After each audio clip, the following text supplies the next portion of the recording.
What's going on, guys? This is another episode here on Nolan's Pod. Today, we're going to be talking about Game 7, the NBA Finals.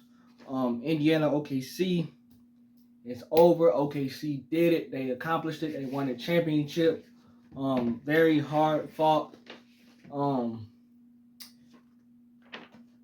very hard fought series. It obviously didn't end how the way a lot of people wanted it to. Um, and you can make a case that had Hailburton not gotten hurt, it would have been a game. With that being said, that does not take away from what OKC was able to accomplish. Did they get lucky? Yes, they did. Do you need luck to win the NBA championship? Yes, you do. Um, like I said, not to take anything away from OKC, but had Hailburton continued in this game would have been a dogfight. It would have been close to the very end, and unfortunately, we didn't get that. So let's just get right into the game part of it, and then I'll talk about Tyrese Hailburton. Um, After Hailburton went down, you could see that Indiana's souls was just sucked out of them. They just couldn't believe what happened, and that was a huge part of this game and a huge outcome of why Indiana lost this game. Obviously, you don't have your star player, and then when you see your star player go down like that, it takes a lot out you. It takes a lot of team, and that's what it did. That is certainly affect Obi Toppin because he didn't have any points. Aaron Nesmith only had 3 points on 1 3-pointer. Miles Turner only had 6 points. Um, the guys like Andrew Nembhard, TJ McConnell, Benedict Mathurin, Pascal Siakam, those were the guys that you needed. Those are the guys that you need to play well, especially if you're going to win a championship without Hailburton. TJ McConnell had 16 points, 3 assists, 6 rebounds, 8 for 13 from the field. That's pretty good off the bench. Benedict Mathurin, 24 points, 13 rebounds, 3 assists, 6 for 14 from the field, 2 for 5 from 3. Those two guys off the bench were really good in this game, in Game 7. Pascal Siakam and Andrew Nembhard, they had to give you more if they were going to win this game, and they didn't. Pascal Siakam only had 16 points, 4 rebounds, 2 assists, 5 for 13 from the field, 2 for 5 from 3. Andrew Nembhard, 15 points, 5 rebounds, 6 assists, 4 for 10 from the field, 2 for 3 from 3 for Andrew Nembhard. TJ McConnell, Benedict Mathurin, good off the bench in this whole finals and in this whole playoffs. And in this Game 7, they were good off the bench. The 3 guys are not named, and really not even the 3 guys not named. Really, Siakam and Andrew Nembhard, they have to give you more than 15 and 16 points, especially if you want to win a Game 7 of the NBA Finals without your star player. They should have given you more. They didn't. The moment was just too big for them. And another part of that was just not having Hailburton on the floor and how that affected the team. And then Miles Turner only 6 points, Aaron Nesmith only 3 points. Obi Toppin didn't have any points. So it's hard for me to judge this Indiana Pacers team by saying they just didn't play well. No, they didn't play well, but they were affected mentally by seeing their teammate go down, their brother go down, man. And the capacity that he did, this whole team was so dejected, and you could tell that they were just so shell shocked that I can't even judge them on how they played, man, for real, because I can't even judge them on how they played. No, they didn't play good, but and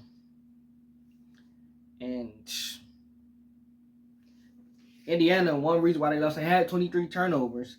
OKC scored 32 points off that. We talked about coming in the series that Indiana couldn't turn the ball over. They did in this Game 7 23 times. OKC scored 32 points off that. And then OKC is going to play good defense. OKC had 14 steals to Indiana's 6. OKC had 8 blocks to Indiana's 4 blocks. And then obviously Indiana forced 23 turnovers. Indiana shot 39% from 3. They were 11 from 28. OKC shot 11 from 40 from 3. That's 27%. Chet Holmgren was a big reason why OKC won this game with his defense and his blocks. Chet Holmgren had 5 of OKC's 8 blocks. So Chet Holmgren and Isaiah Hartenstein, being those big bodies that they were all season long, propelled this OKC team to this win. Then you got the guys off the bench, the Cason Wallace, Alex Caruso. Both of those guys had 10 points each off the bench. That's 20 points off the bench combined by Alex Caruso and Cason Wallace. And then you got Caruso, Cason Wallace, and Lou Dort. They were a hellhole defensively, with them getting after it all year defensively. When they traded for Caruso and they traded Josh Giddey to Chicago, you knew that with them getting Caruso, you knew that they was getting another defensive stopper. Lou Dort made an all-defensive team this year. J-Dub made an all-defensive team this year. You know what Caruso is going to give you defensively also. You know what Cason Wallace is going to give you defensively. And, oh, by the way, SGA plays defense also. We don't mention that enough about SGA because of his offensive capabilities. So we knew that they were going to be stacked when they got Caruso and when they got Hartenstein. And that's what propelled them to this championship. The only questions we had is SGA needs help. J-Dub and Chet Holmgren did not have a good playoff series last year. They didn't do enough to help SGA last year. This year, they were up and down with that, but they were considerably better at being more consistent in helping SGA. J-Dub, we know that he matured when he had that 40-point game in what was it, Game 5? When he had that 40-point game in Game 5, we knew that he had grown up in front of our very eyes with that performance. Because last year in the playoff run last year, J-Dub would not have done that. He would not have contributed that. And this year, he really stepped up and made sure that he helped out SGA. One reason why I would say that this game would have been close with Hailburton, if you look at J-Dub's numbers, he was 7 of 20 from the field. SGA was 8 of 27 from the field. Had Hailburton played, this game would have been close. In the first 6 minutes of the game, Hailburton hit 3 of his first 4 threes in the first 6 minutes of this game. That's 9 points. It looked like it was going to be one of those games for Tyrese Hailburton had he continued. It looked like it was going to be one of those games. I thought that he was going to at least give 30 and 10, 30 points, 10 assists at least. That's how it was looking like in the first 6 minutes of that game when he had hit 3 threes. This game was going to be a close game. For the people that are saying, oh, it wouldn't have mattered without him, yes, it would have mattered. OKC had a chance to lose this game had Hailburton finished out the game and was able to go. OKC would have been in for a challenge. They know they would have been in for a challenge. So to sit up here and say that OKC would have still blown this team out with Hailburton is really, really stupid, because Hailburton is a big factor into what Indiana likes to do.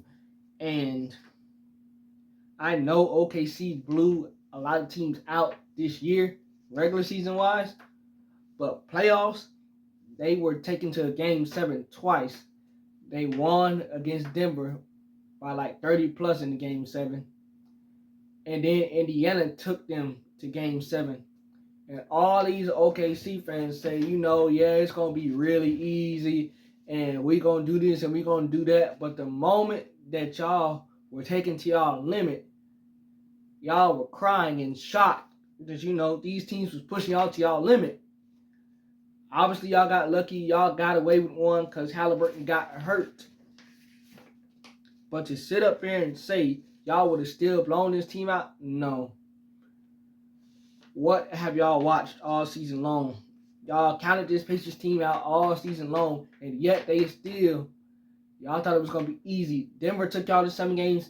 Indiana took y'all to 7 games. Y'all thought it was going to be easy. And in the end, it ended up actually being easy because they didn't have Hailburton, so that made it just that much more easier for y'all that y'all won the championship. No hate here. Really no hate. But I'm just sick of the people saying that had Hailburton been playing, they still would have blown them out. If y'all are still saying that, y'all don't know nothing about basketball. I'm sorry. That is an outrageous and crazy thing to say. Oh, man. This game would have been close. It would have been Game 7, 2016 all over again. This game would have went down to the wire. Had OKC won with Hailburton, the game would have been close. It would not have been no 10, 12, 20-point blowout. Um,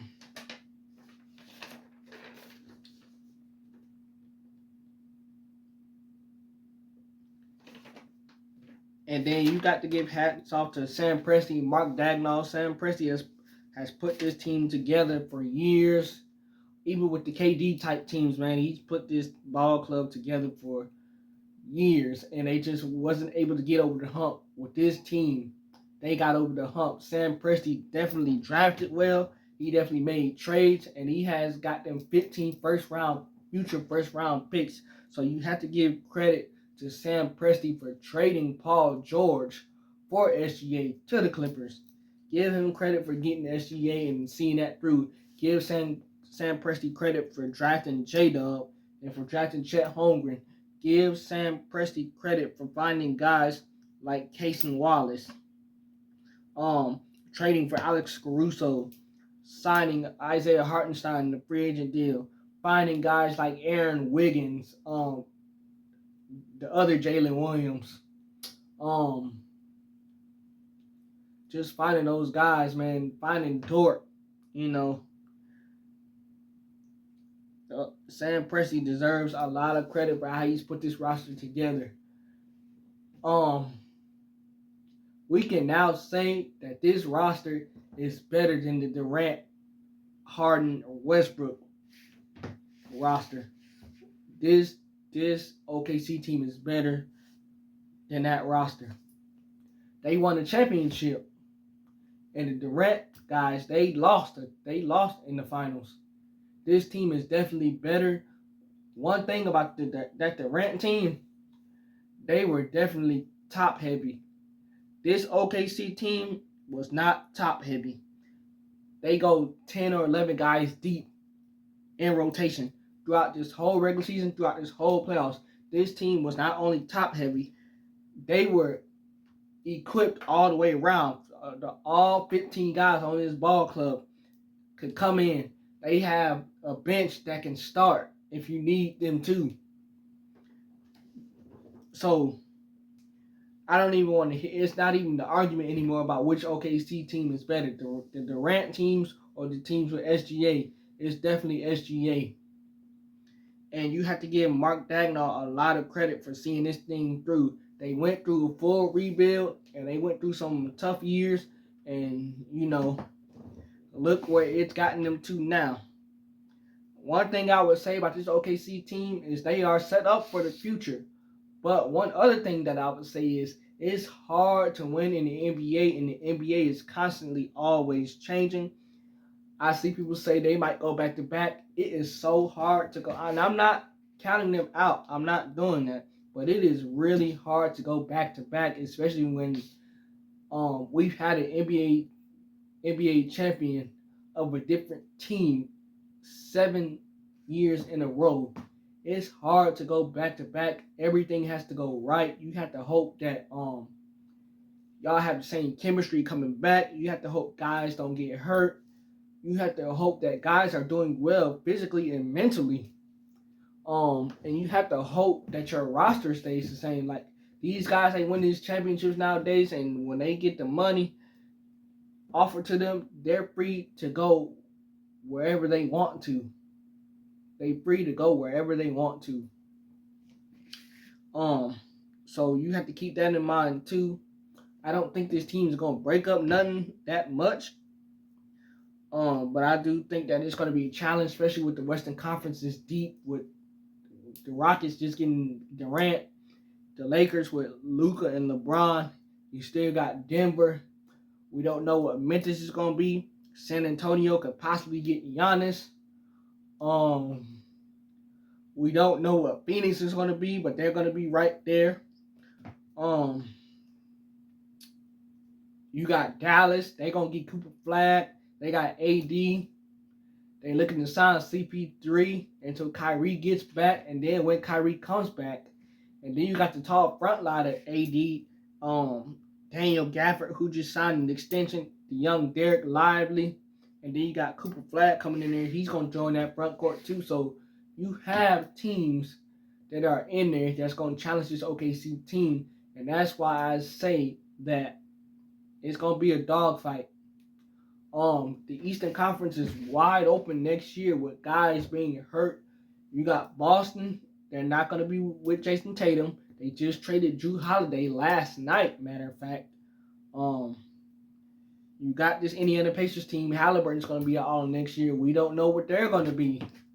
You have Milwaukee. Damian Lillard's going to be out the door because he's not playing next year.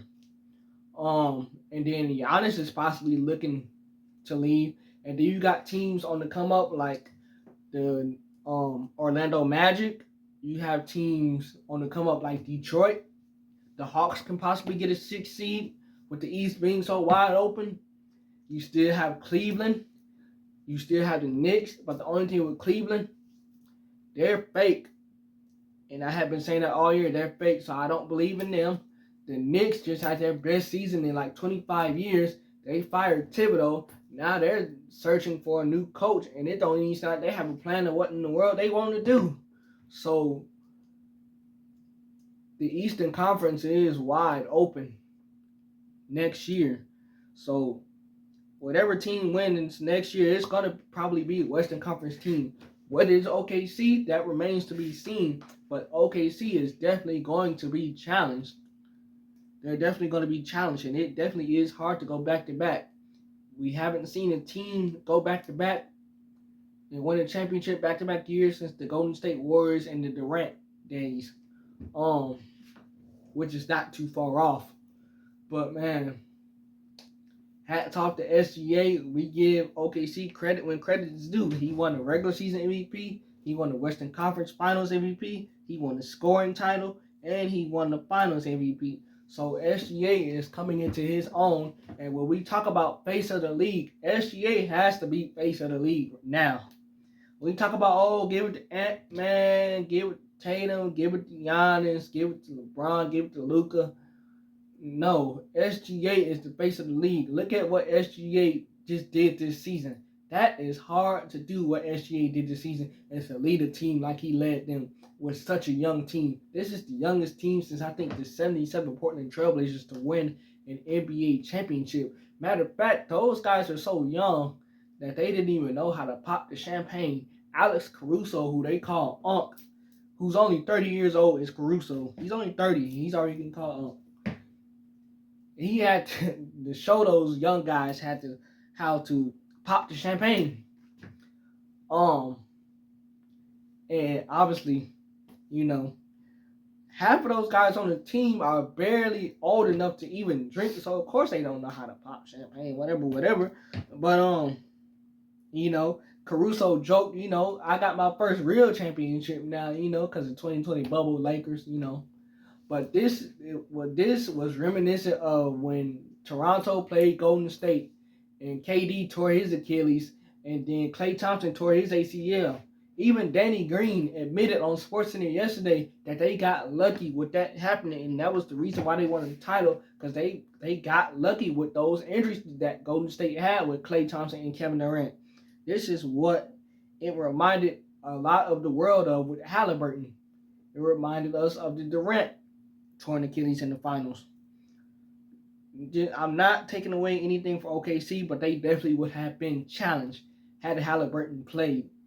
And Indiana could have possibly won this game because it looked like that it was going to be one of those nights for Tyrese Hailburton. But to sit here and say that they were still going to blow them out, y'all are crazy. Y'all are crazy and don't know anything about basketball if y'all think that was going to be true. Just because OKC did that all season does not mean that they were going to do that in a Game 7 had Hailburton been playing. That concludes the NBA season. The NBA is not done by a long shot. We are not done quite yet with talking about the NBA. The NBA draft is Wednesday and Thursday. Free agency also starts on Monday. So we are not done talking about the NBA. The NBA season is over, but as far as transactions, trades, key signings, who gets drafted, what coaches get hired, we're not done talking about that. But that concludes the NBA season, and there's more to come. With that being said, remember to comment, like, subscribe. Let me know, do you think OKC got lucky in this championship run? And we out of here.